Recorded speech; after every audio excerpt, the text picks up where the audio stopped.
Non, à 18h50, c'est Clermont-Soir, et tout de suite, c'est Dardar. Pierre Yoven et Jean Herman nous entraînent à la découverte d'un designer, Zantar. Il est installé dans la Haute-Loire.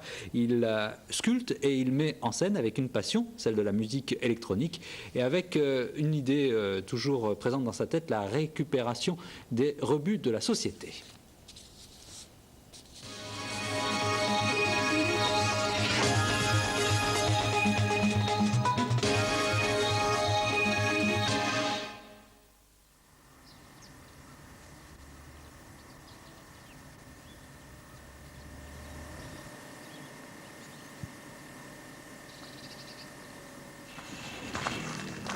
Chamard, un petit hameau de Haute-Loire en pleine campagne au milieu des vaches et des terres agricoles.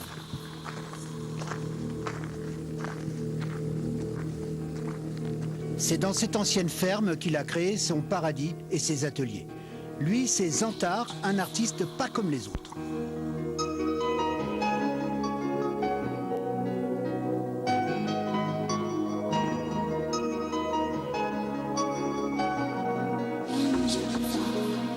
À 15 ans, il était déjà émerveillé par Philippe Starck, un grand du design. Il comprend alors que sa raison d'être est celle de la création. Formé sur le tas, il apprend l'électronique, la menuiserie, les arts plastiques et les techniques de soudure. Sculpteur de l'insolite, il met au point des sculptures lumineuses au mélange subtil de verre, de bois et de résine.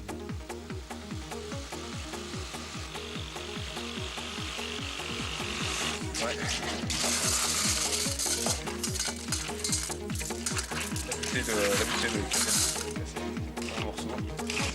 Allez, on va envoyer. Alors, c'est le 6. On va écouler ça.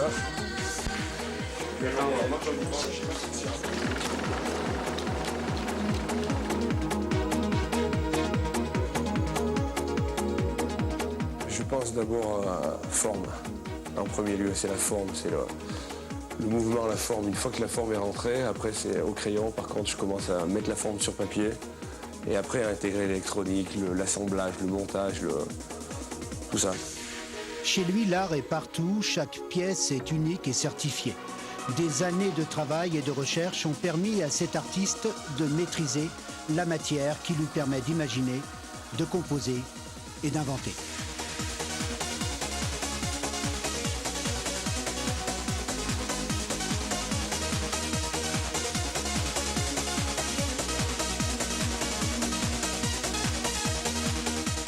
Aujourd'hui, Zantar & Co donne une structure légale à son travail.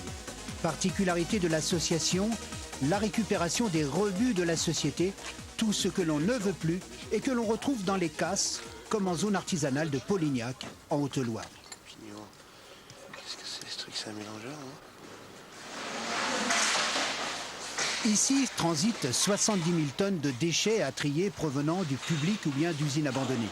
En partenariat avec la société qui gère ces dépôts, l'artiste y collecte régulièrement avec son équipe toutes sortes d'objets qu'il transforme au gré de ses sentiments. Un capital récupéré et revalorisé pour une nouvelle vie. C'est cet esprit-là que je veux essayer de diffuser. Moi, Donc je te dis, si tu t'installes ici, à mon avis, voilà. c'est assez sympa ce qu'il y a derrière. Ouais, Après, les gamins vont s'occuper de poser ça. Si tu veux Là, aller je dans ferai bien le un autre centre passage. de- Ouais. Ouais, d'accord. Juste un seul passage dans le tri, après c'est réglé. Ouais. Ok, d'accord. C'est important dans la mesure où ça change l'image que les gens ont justement du déchet. On passe d'un déchet à un objet qui a une réutilisation possible, que ce soit une réutilisation artistique ou une réutilisation économique via les matières premières secondaires que nous on produit et qu'on réinjecte dans le circuit économique. Zantar libre, Zantar débrouillard vis-à-vis de la société, mais en parfaite harmonie avec la jeunesse et l'époque moderne, celle de l'ère du numérique, de la lumière et de la musique électronique, source de son inspiration.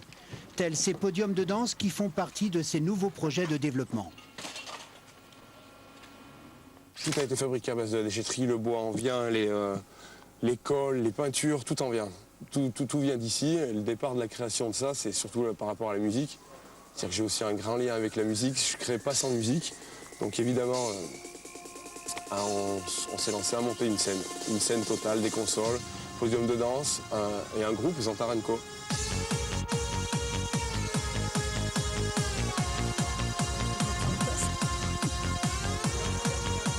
Ça vous plaît de vous habiller dans une déchetterie comme ça?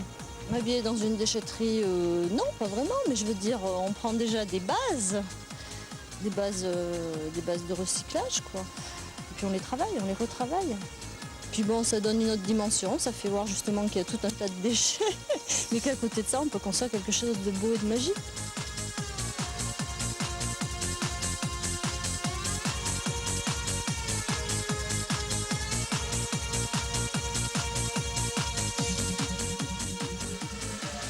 Autre facette du designer, le mobilier au quotidien.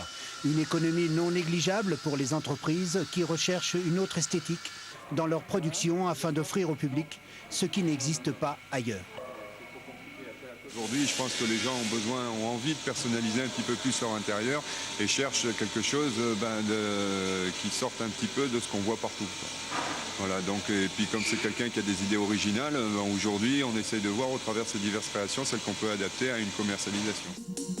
Zantar a même réalisé son rêve, celui de représenter l'Auvergne à la 8e Technoparade de 2005. Une aventure au cœur de Paris, au milieu de 300 000 passionnés par cette culture de la fin du XXe siècle, celle de la musique électronique. Un mouvement dont le DJ en est la figure emblématique.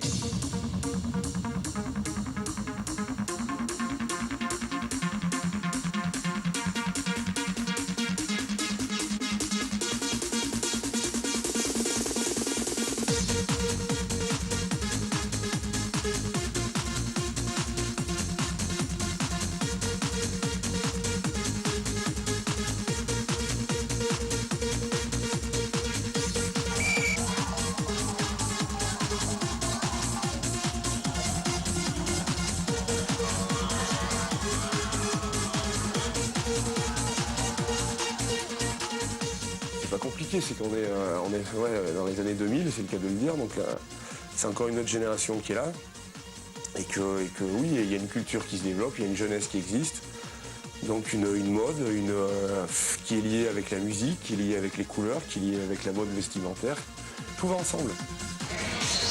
Un univers décalé qui transgresse même les habitudes, un monde dans lequel se bousculent tant d'autres créateurs concernés par l'ère électronique, la plus pourvoyeuse de notre temps. En quête permanente, Zantar s'intéresse aujourd'hui aux dimensions de la scène, celle de la nuit.